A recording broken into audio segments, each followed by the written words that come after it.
age and still attractive, appeared haggard. With shaking fingers, the usually staid Armina wiped the blood from her eyelids.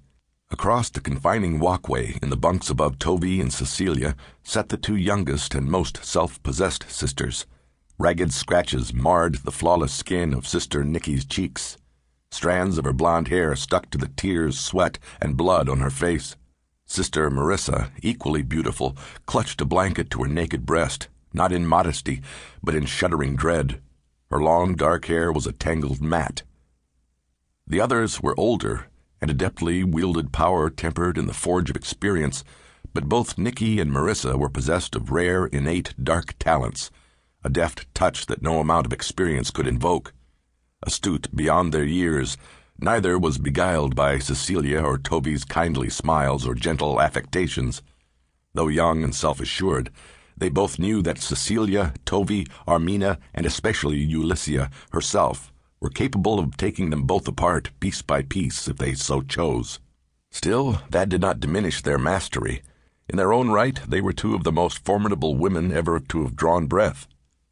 But it was for their singular resolve to prevail that the keeper had selected them.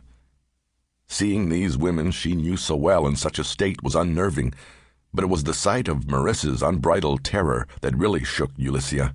She had never known a sister as composed, as unemotional, as implacable, as merciless as Marissa. Sister Marissa had a heart of black ice. Ulyssia had known Marissa for close to 170 years, and in all that time she could not recall having ever seen her cry. She was sobbing now. Sister Ulyssia drew strength from seeing the others in a condition of such abject weakness, and in fact it pleased her. She was their leader, and stronger than they. The man was still banging at the door, wanting to know what the trouble was, what the screaming was all about.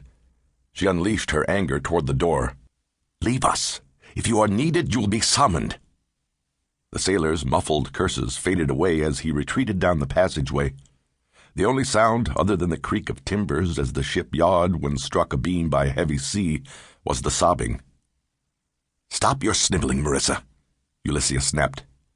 Marissa's dark eyes, still glazed with fear, focused on her. "It's never been like that before." Tovey and Cecilia nodded their agreement.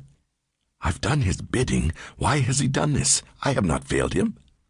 "Had we failed him," Ulyssia said, "we would be there, with Sister Liliana." Armina started. "You saw her too? She was—" "I saw her," Ulyssia said, masking her own horror with an even tone. Sister Nicky drew a twisted skein of sodden blonde hair back off her face. Gathering composure, smoothed her voice. "Sister Liliana failed the master."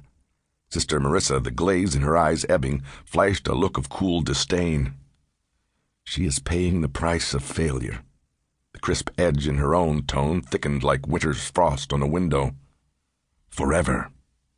Marissa almost never let emotion touch her smooth features, but it touched her face now as her brows drew together in a murderous scowl.